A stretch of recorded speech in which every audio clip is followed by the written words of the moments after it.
to our webinar about the partnership of Inrate and Minerva, about our global proxy voting services, and also some highlights about this proxy voting season 2023.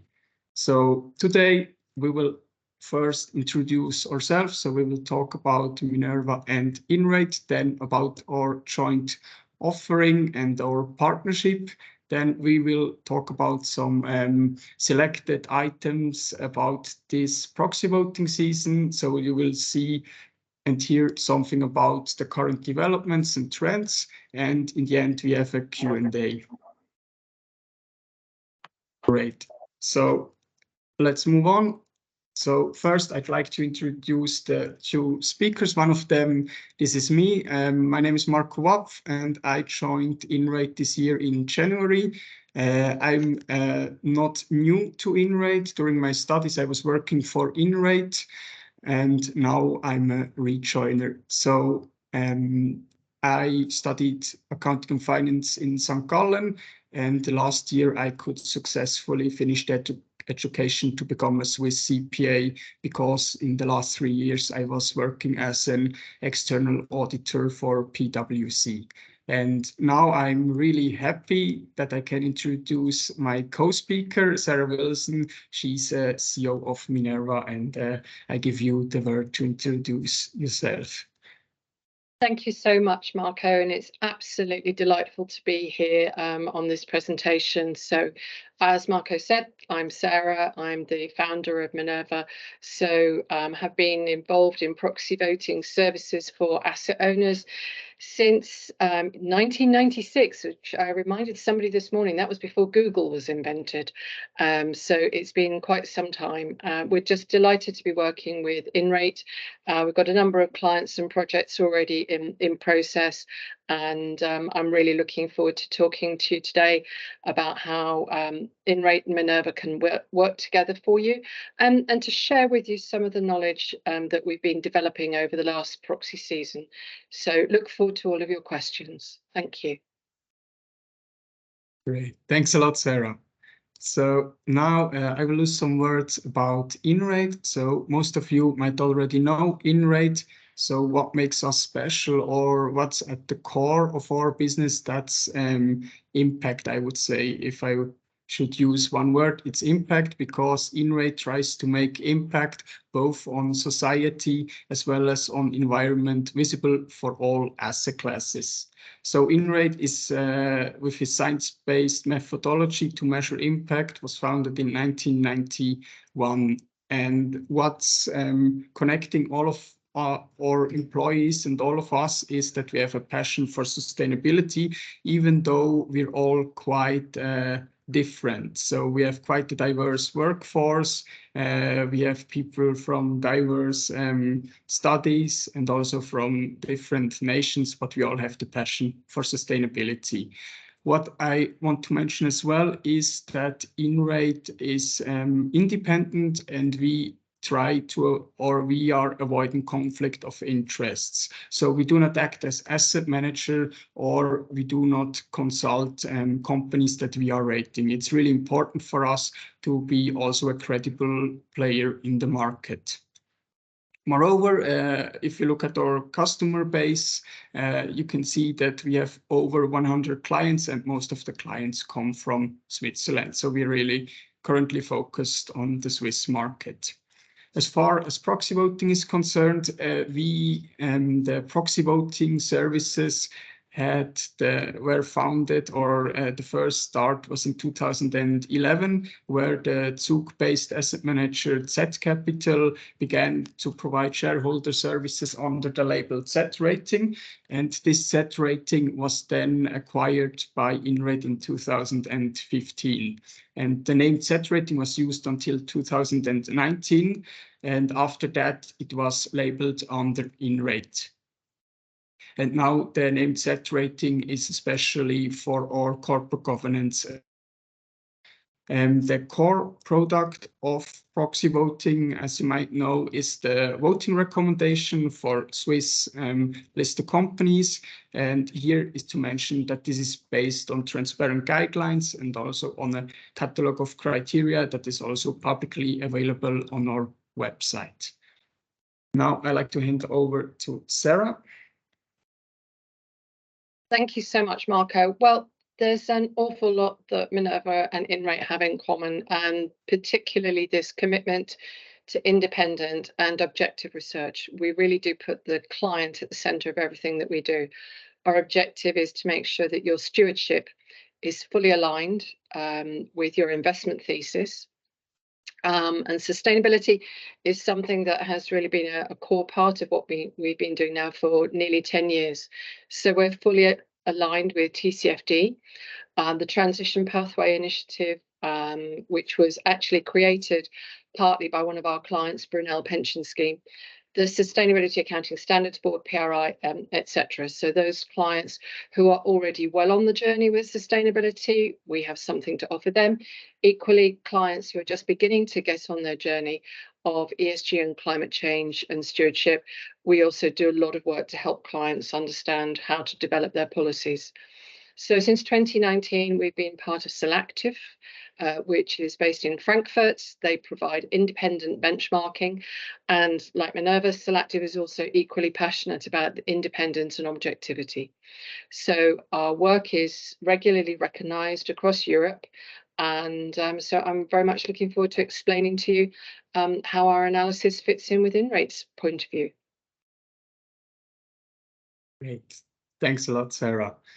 Now, what are we offering, or what is at the core of proxy voting and also of Inrate's offering? So Inrate can be seen as a one-stop shop for responsible pension funds or responsible investors. So today we talk about proxy voting, so it's the second element of our overall offering. So you see that here we help.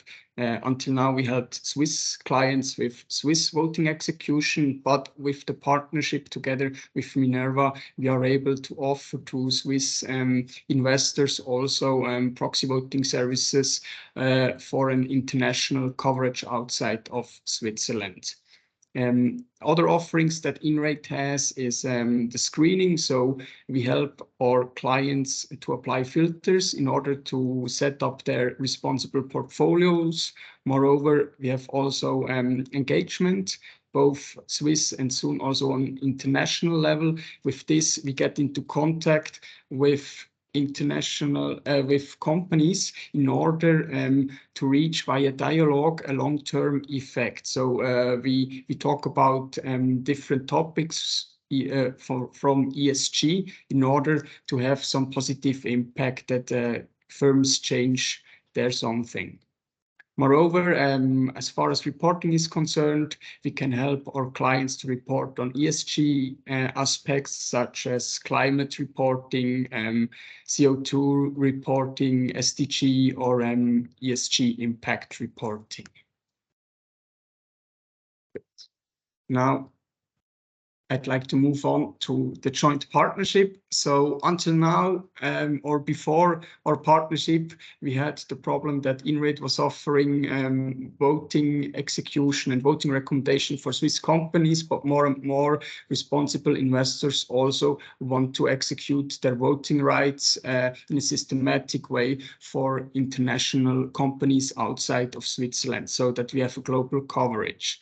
So Inrate has the local presence and expertise with our voting guideline, but we had the problem that we had no partner until now, and we were very happy that we could announce last December that we are partnering with Minerva Analytics in order to provide an international coverage. So with the help, or together with Minerva, and its voting platform, we're able to create an equivalent of our voting recommendations for an international coverage. So with this, we can combine the strength of both companies to reach great results for our Swiss clients.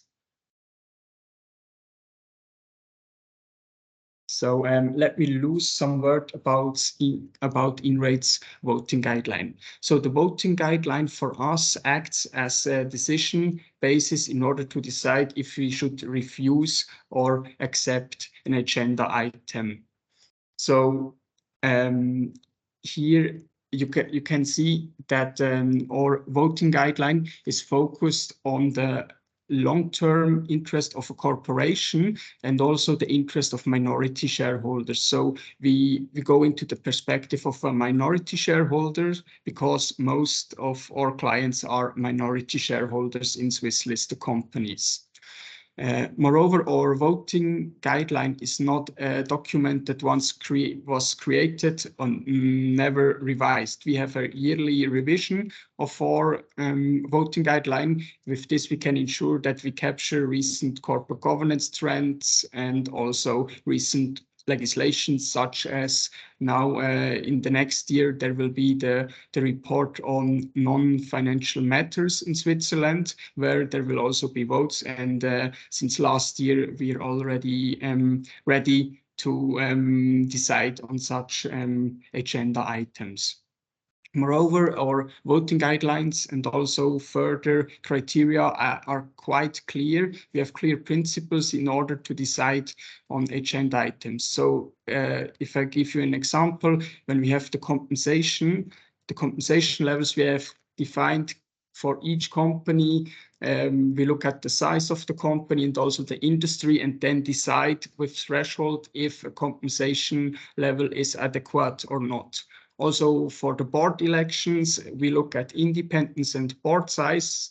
And if one of these factors is not on a normal level, for example, the size is too big, then we will look also at further factors such as board competencies or tenure of board members, and then we decide based on many factors. It's like a cascade principle to decide which board member we should vote against.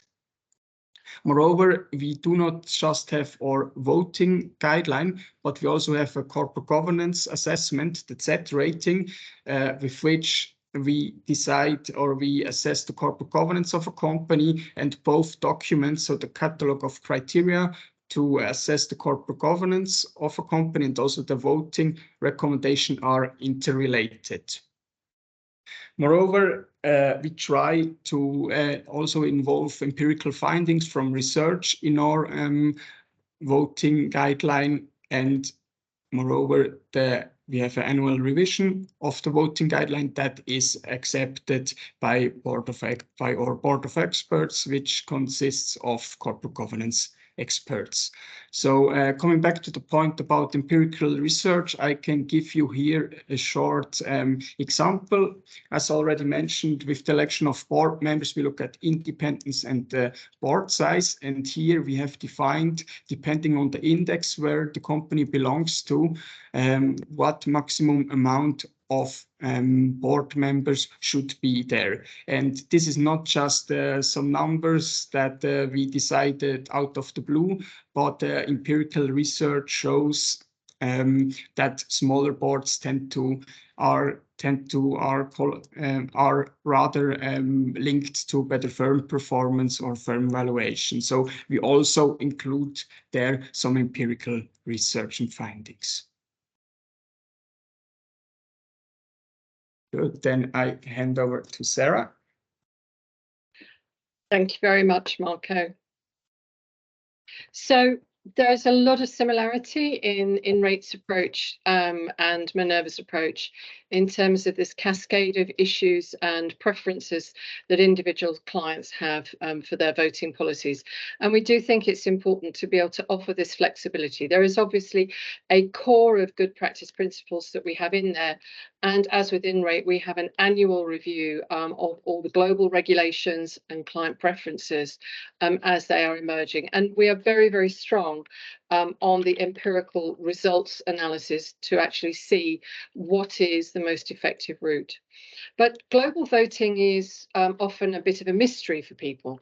They don't know how it works because for so long it's often been hidden from them through the complex chain of intermediaries. And so what we've done in this chart here is just explain a little bit about how votes get to meetings from beginning to end. And there's a lot of similarity, as I mentioned, between Inrate's approach, except of course in Switzerland you're most likely to be going to the meetings. Global shareholders tend not to go to all of the international meetings unless there's something particularly important that they talk about. What we have on the left-hand side is your good selves as clients, and we start off with your voting policy. And from your voting policy, we're then establishing a daily file from the custodian to identify all of the holdings. It's obviously very important during the busy peak season to be right on top of exactly who's got what the voting cut-offs are, any re-registration issues. Thankfully, share blocking is not the problem that it once was. But also, for example, where we have clients who do securities lending, for example, being able to ensure that they can get the securities back from the lending programs so that they can then vote the shares. So we are going through the administrative aspects. We're also going through the analytical aspects as well. We're then consolidating all that information. So those of you who've maybe had a platform demo will see it's a very user-friendly way for you to manage and maintain the portfolio information, the voting information, the audit trails and so forth. And a lot of our clients now increasingly are looking for APIs and data feeds so that they can put information on their website to actually be transparent about how they have actually voted. So once we've produced the research report, generated your bespoke recommendations, some clients then review all of their votes on a case-by-case basis. Some clients only look at the more controversial votes. But at the end of the day, once the votes are executed, they then go forward to the meeting to be counted. The end result of the process is obviously the voting results when the vote has taken place. But what some of our clients also do is also send engagement letters to the companies to explain why, because obviously a vote on its own can be quite a blunt instrument, and it really helps the board to understand what your concerns are, because obviously the more frequently that a company hears from its shareholders that they have concerns about particular issues, the more responsive companies are. And so this model of engagement and voting with consequences really does make a difference. And this is so important, particularly when we're coming on to talk about climate change and sustainability factors as well. It's a little bit worrying that we see companies are only just getting with the program, as it were, on climate change matters. And we'll come on to that in some of the empirical data that we have been tracking this peak season on that. So in essence, we're taking care of the entire voting process from beginning through to end. Our clients are always in the driving seat. These are your votes and we are your agent to make sure that your votes get through to the meeting. And there's always a friendly team at the end of an email or at the end of a phone to take care of any issues which might inevitably arise. Thank you, Marco. Thanks a lot, Sarah. So moving on to the next point, we like to talk about selected developments and trends, both from a Swiss perspective as well as from an international perspective. So as you might know, most of Swiss AGMs are already over, and in this year, Inrate covered around 200 general meetings.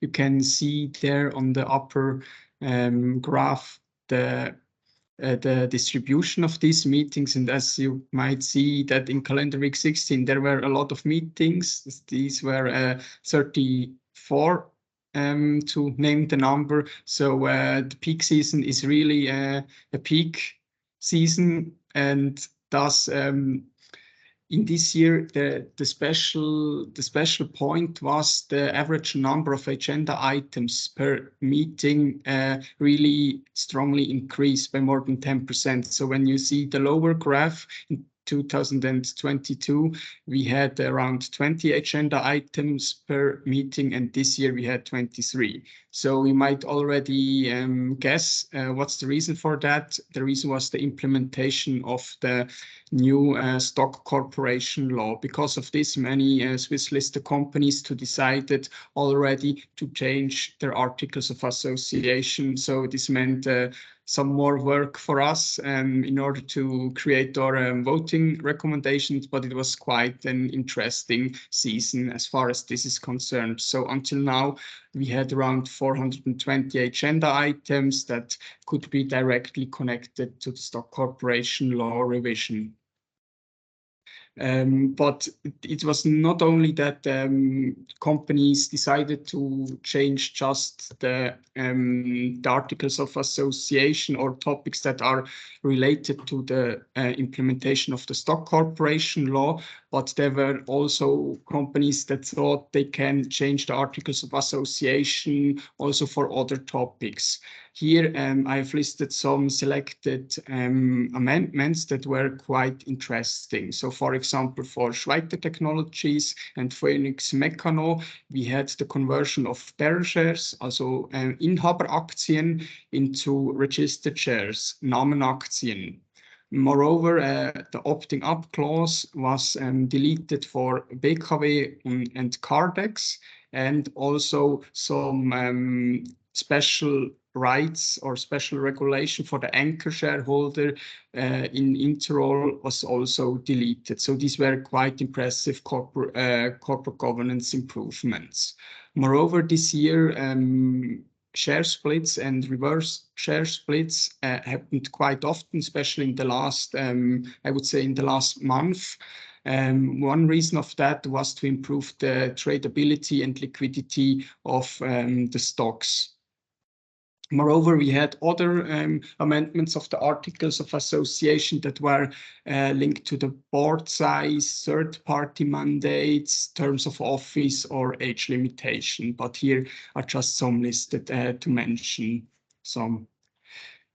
Another interesting part, we have analyzed for the first 38 companies already how shareholder voted on this, and for all the others, so it's around 160 companies, how Inrate voted. So here on this graph, you have the category of agenda items. For example, we have the compensation report, and then you can see that for around 50% of proposals, we refused them, and shareholders in the same way voted against. So we have an average non-vote or against vote of 18%. So 80% of shareholders on average voted against the compensation report. With this now you can see that for the compensation report, the election of the compensation committee and the capital band, both Inrate and also shareholders were most critical. But here a short note that voting results are just for 38 companies, but in December when we will present our corporate governance study, we will have all voting results available collected. Then we have really the big results there. Great. Another quite impressive development for me was that ESG becomes more and more important for Swiss listed companies, and also more and more a corporate governance topic. Again, it's really a lot of importance. So if you look at ESG criteria in the compensation system, you can see that now in this year, nearly 50% of all Swiss listed companies have defined the ESG criteria in their compensation system that is relevant for the variable pay or the bonus. So this means, for example, a company defines that 10% of the short-term incentive bonus is linked to CO2 reduction targets. So I've told that this is now for around 50% of Swiss listed companies. In 2019, this was for just 17.2% of the same companies relevant. So we have there a big improvement, and you can also hear quite well the difference between the size of the company. So the biggest companies that are in the SMI index, they have such criteria since 2022. So all of them have that, but for ex-SMI expanded companies, it's just 35%. Another ESG topics that was quite striking was that it might also be correlate or linked to the implementation of the stock corporation law, that they anchored the sustainable value creation as company purpose in their articles of association. So let me explain this. This means that so all companies have a purpose, an article about their purpose in their articles of association. And many companies now added a paragraph where they write that they strive to create long-term value or sustainable value, not that they are just focused on financial targets. And with such a paragraph in their articles of association, the board of directors is somehow obliged to do something, because such an article has the legitimacy or the legitimation of the shareholders, because they voted on that. So in last year, only 16 companies, that is around 9.4% of all rated companies, had such a clause in their articles of association. And this year it was around 30%. So this was quite a big rise. And we see also that for the SMI mid index, there was until last year no company that had such a clause. And this year it's more than 20% of SMI mid companies that included such a clause. One reason why this gained more importance could be the new Swiss Code of Best Practice for Corporate Governance, because it mentions that a target of a company is the long-term value creation. And another point could be that we, as Inrate, has this in its voting recommendation and also catalog of criteria. So it might be that we from Inrate there had some kind of impact on that. Another ESG topic is, I would say, linked to regulation, because in the next year, Swiss listed companies will have to report on non-financial matters, and they will also have to let their shareholders vote about this report. But this is next year, but there were already 6 companies this year until now that voluntarily let shareholders vote about their sustainability report. So these were Berner Kantonalbank, Galida, Interroll, UBS, Credit Suisse, and Holcim. For all these 6 companies, we voted in favor of these reports, because we have defined some criteria that are listed below. And here it's just to mention that these criteria are well defined from us, and based on this we evaluate this report and also decide on that. So to mention one or two, we look then if such a sustainability report has recognized criteria, that it's in line with a standard, or even that it's externally audited. This helps us in the end to decide if we should refuse or either accept such an agenda item or such a report. So the next topic is as well related to regulation.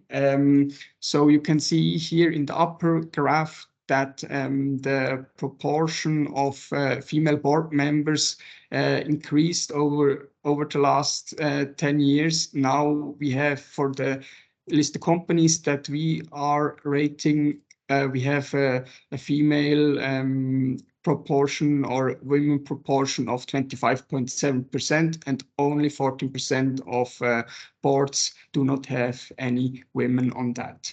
So what was really striking is that now nearly 50% of newly elected board members were female in 2023. So one of the reasons why this is quite, or for this increase, is that until 2026, Swiss listed companies must have at least 30% of women on their boards. If they don't reach this number, they have to explain why they haven't reached this number in their compensation report. If you look at the current state of this, we can see that 44.4% of companies that we are rating have already reached this female quota. And you can see here as well the difference between the size of the companies. So for SMI companies, it's just Givaudan that does not reach this 30%. I think they are somehow 28.5% currently. So they are quite close. But you can see there that for ex-SMI expanded firms, so the smallest Swiss listed companies, that it's just around 30% of them that reach this quota until now.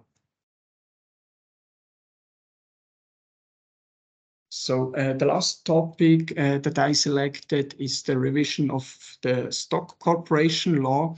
As you might know, one of the main targets of this revision was to improve shareholder rights by lowering participation hurdles. So this means that with lower amounts, shareholder can have an influence or to propose an agenda item. So having this in mind, it is clear that most of the implementations and proposals were quite shareholder friendly and thus also accepted by Inrate, because this helps the minority shareholder to improve his rights. So out of around 360 agenda items, excluding now the capital band that are related to the stock corporation law, we accepted around 92% of them. So when we think one step further, if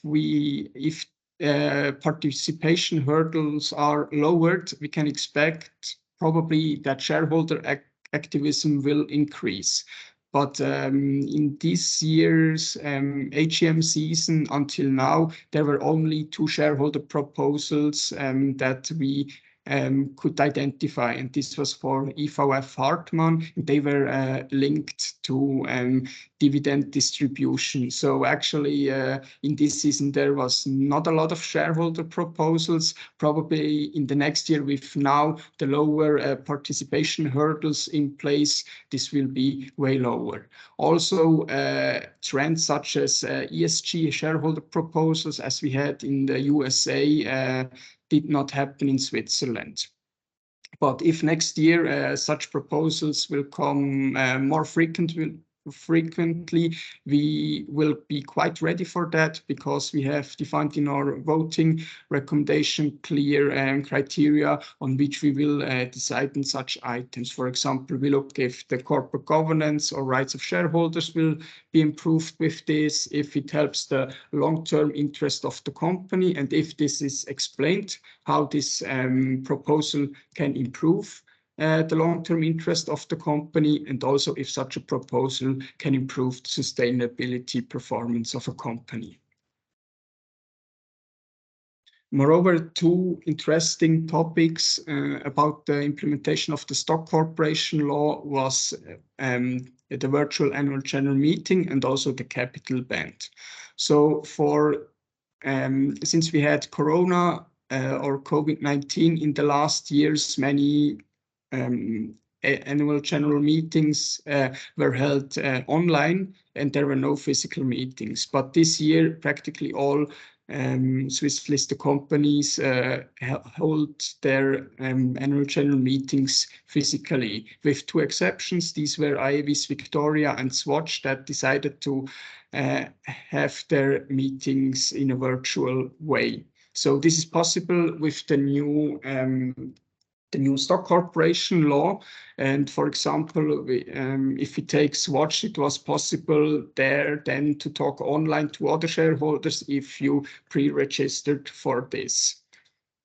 Moreover, what's here to mention is that many companies now created a statutory clause or base that they will in the future have the possibility to hold such a virtual or a hybrid general meeting.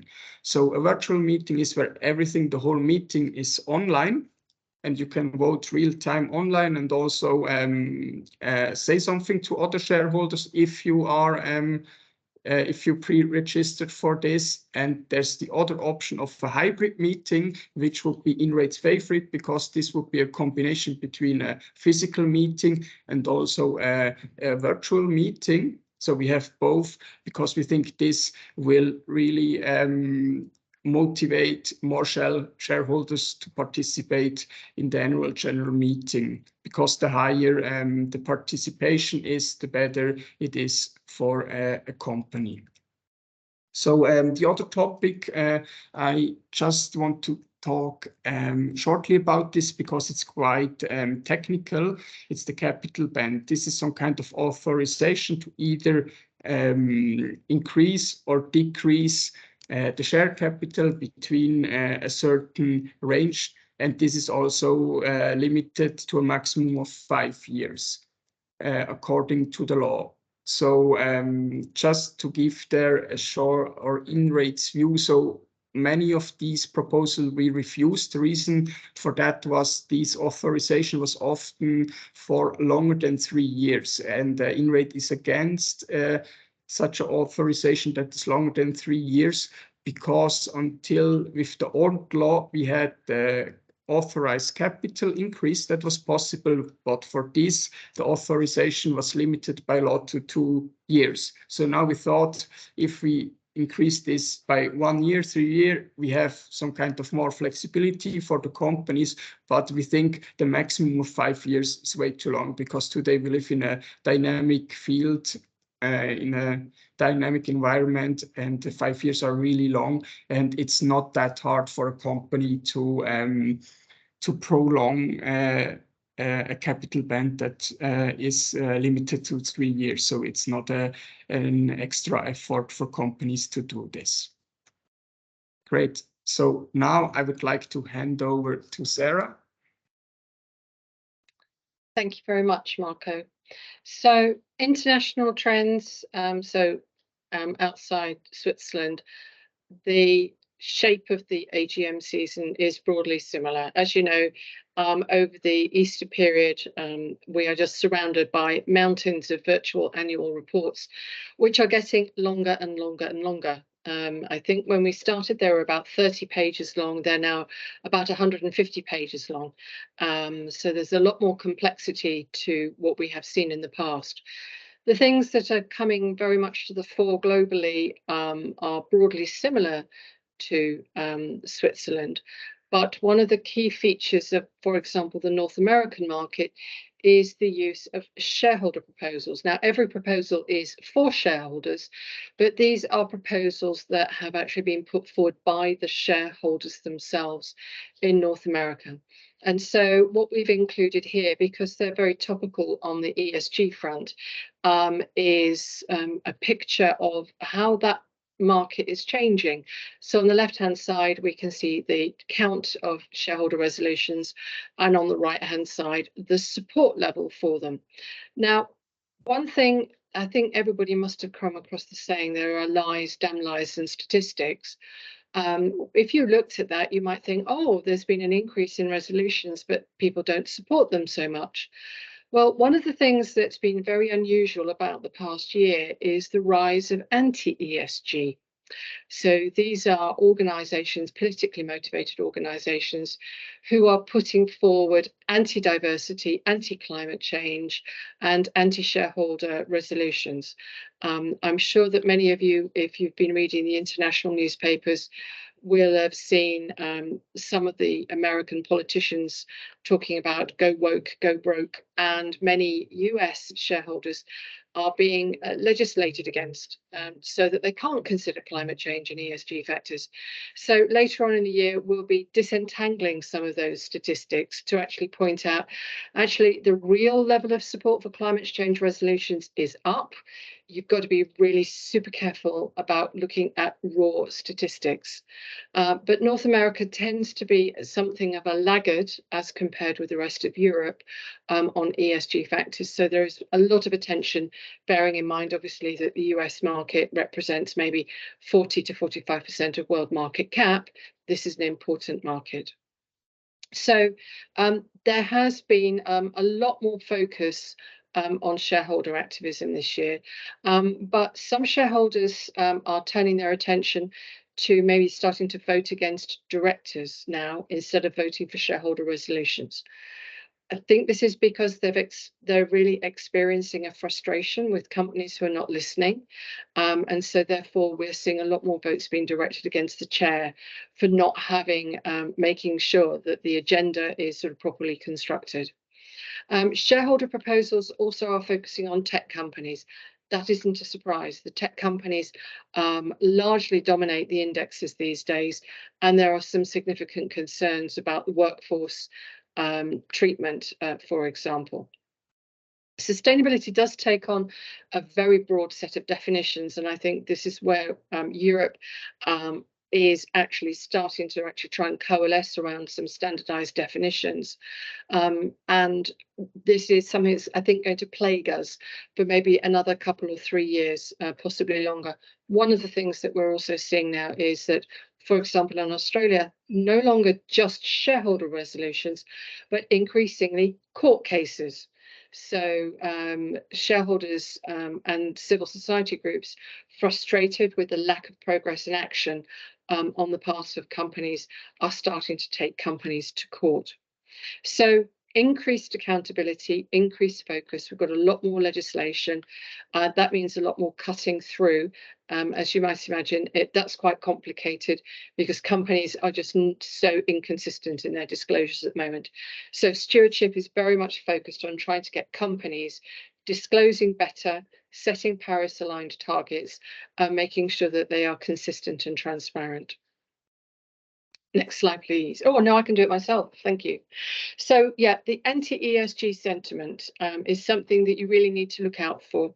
Those of you who might have delegated your stewardship to your fund managers, obviously we can help with that in terms of monitoring. Several of our clients actually have multiple fund managers, and we're doing audits for them so that they can actually cross-check on the similar issues, whether the fund managers are being consistent in their approach, and using that as a basis for monitoring. But there are people who unfortunately set their votes to automatically vote either against or for shareholder resolutions. And if you had set votes to automatically go in favour of all shareholder resolutions, you could potentially have been voting against voting in favour of anti-ESG proposals as well. It is also, this anti-ESG is also coming through in pushing organisations to leave alliances and foundations, such as the Net Zero Insurance Alliance and bankers and so forth. So something to watch very closely and consider what your strategy is going to be for that. Remuneration or compensation, as it is sometimes known, is never far from the headlines. And this is very much the case for the UK. There having been a relative quiet during the COVID era, it looks as though remuneration is creeping up again. And we have had some politicians think that maybe directors are not paid enough. So we're not sure on what they're basing this idea, because when we've looked at the evidence, we think that executives outside the US are paid significant premiums, and that it's very rare that companies fail to deliver on the share plans which they're putting in place. So we do see remuneration reports being defeated. So Unilever suffered a defeat, and what we call very high dissent. So anything really over 20% of against and abstain votes is a very, very high dissent. We are seeing more companies including ESG issues in their remuneration. There are, however, concerns that those are purely climate change factors. And some shareholders have expressed concern that maybe we shouldn't be paying people to do what is effectively the right thing to do. So I think there's going to be more debate around that issue. And while, oddly enough, NASDAQ is sometimes very vocal against ESG at a corporate level, they have now at least started to amend their listing rules so that we are seeing much more diversity and inclusion coming through in a more standardized format on the NASDAQ markets. And I think that we can probably thank the influence of the Nordic component of the NASDAQ markets for that. So while there is rhetoric that comes out of politicians, those of us who with a more practical orientation and are just getting on with things, we are starting to see some positive movement. The UK's Financial Conduct Authority has now increased the ratchet on diversity and inclusion. And so we've gone from a 30%, and we started writing about gender diversity back in 1996, and the numbers were pitiful. So it has been a tremendous improvement, but we're now looking at boards who should have at least 40% females on the board, and additionally, ethnic minority background, excluding white individuals. So the problem, of course, with these appointments is going to be a lack of a pipeline. So hopefully this will create the imperative to increase the training diversity and accelerate the developments of a supply chain of high quality directors. I don't think anybody would want to see a person having 7, 8 or 9 different roles at quoted company boards.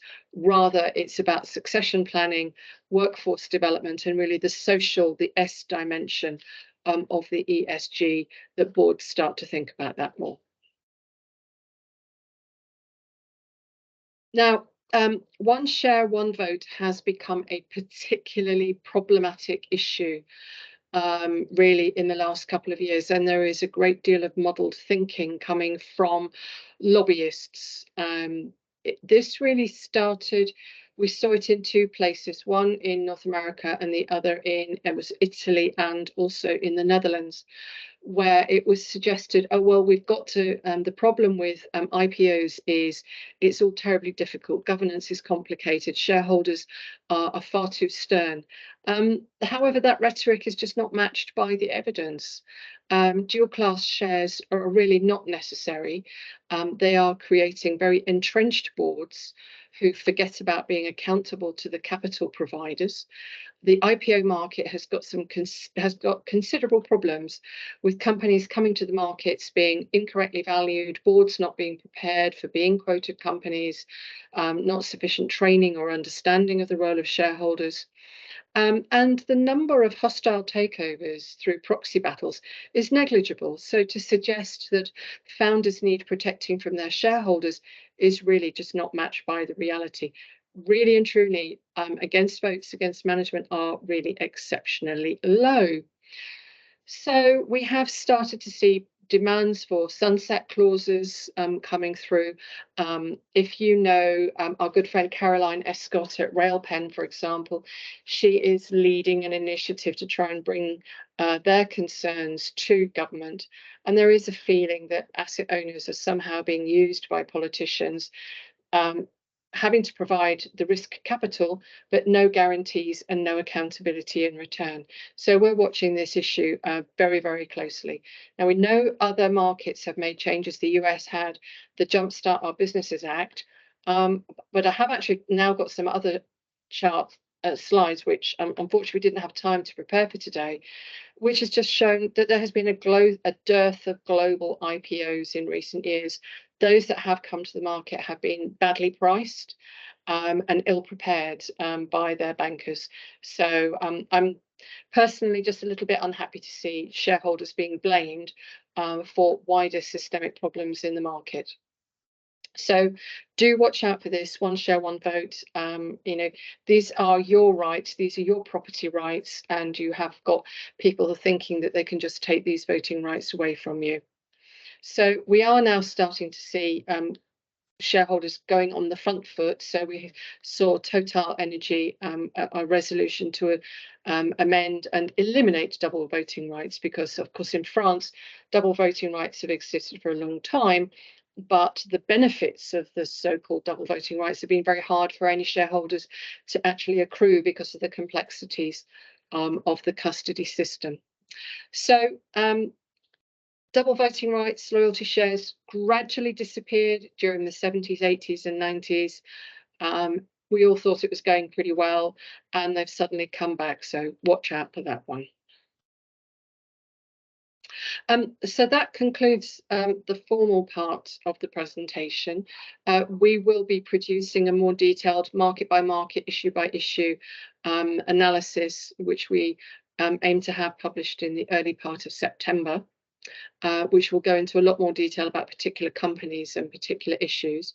So hopefully we'll see you online for that in the early part of September. But really now it's open the floor for any questions that you might have. Marco, is that okay? That is perfect. Thanks a lot, Sarah.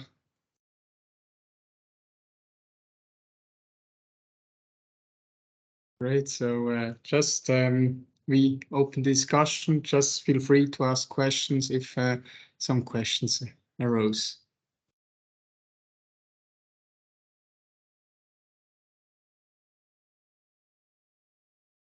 So Marco, actually, I have a question for you, if that is okay. Why is it, do you think, that the Swiss market has been able to put forward so much positive change on corporate governance issues in recent years, where other countries seem to be struggling? If I think about the United States, for example, struggling to adapt to the implications of, say, ESG and climate change. What is it that's so special about the Swiss market that makes it easier for these changes to be achieved, do you think?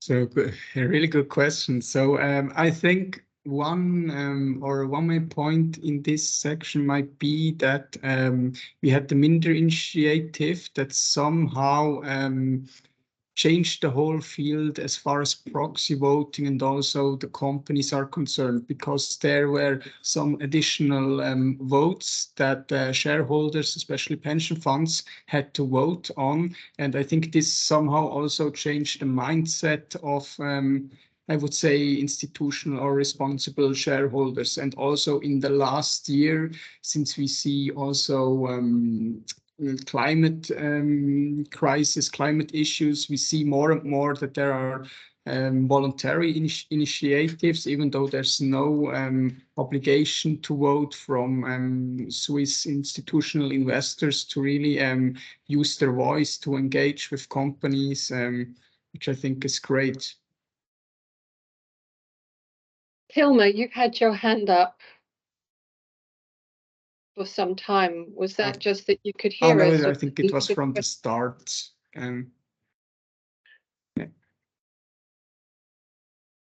Hugh, you've got yes, I have. Thank you very much, Sarah and Marco. That was a fascinating talk. My question relates to the trend in anti-ESG sentiment. So do you, despite their current low levels of success, you see the trend in anti-ESG resolutions continuing? And do you also see, if that happens to be the case, do you see levels of support for them changing and possibly increasing? Yes, good question. You want me to get my crystal ball out, don't you? Thank you very much for that. So obviously, I think most people will be aware that within the next 18 months, the US market will go into its usual 4-yearly frenzy for the election of a new president.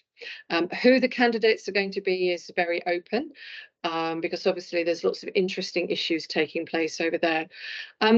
It is not a conspiracy to tell you that there is a lot of billionaire NGO funding going into the anti-ESG and political lobbying sphere, and that we can trace nearly all of these anti-ESG resolutions, the anti-ESG court cases, the anti-ESG academic papers. They all lead back to a few actors. this is something that I've been mapping now since about 2009, when the Dodd-Frank reforms came out. So you have organizations like the National Association of Manufacturers, the US Chamber of Commerce, Business Roundtable, and they are basically trying to create fear, uncertainty, and doubt. There are fund managers who've created so-called anti-woke ETFs, which are not managing to garner much money, I've seen. And it is all really coming from a particular political place. Now, 9 months ago, people were not talking about it. They're now talking about it. Pension funds in the US are getting very angry. They're starting to give evidence, and they're saying this is an interference with the free market for us to invest and for us to be able to protect pensioners from risk. And that's I think very, very heartening. So I could envisage that there'll be the same next year, because this is going to be the run up to the election, and it will be just be used as propaganda to further a political objective. Meanwhile, those people with their feet on the ground who are actually doing the work of delivering returns for shareholders are trying to focus very hard on what they're doing about the Paris Agreement, and getting their reporting done, and trying to work out who are going to be the winners and losers in the just transition.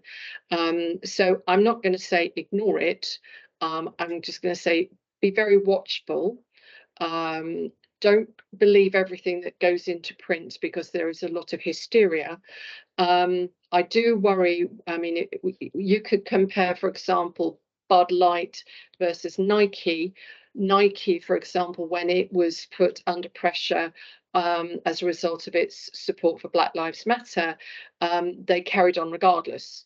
And actually, you have seen their share price go up.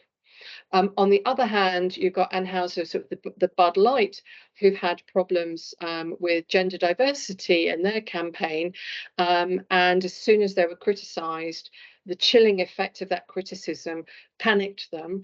And actually, the share price has tanked as a consequence of that, because it basically suggested that the board actually just didn't believe in its own strategy and wasn't going to stand up for itself.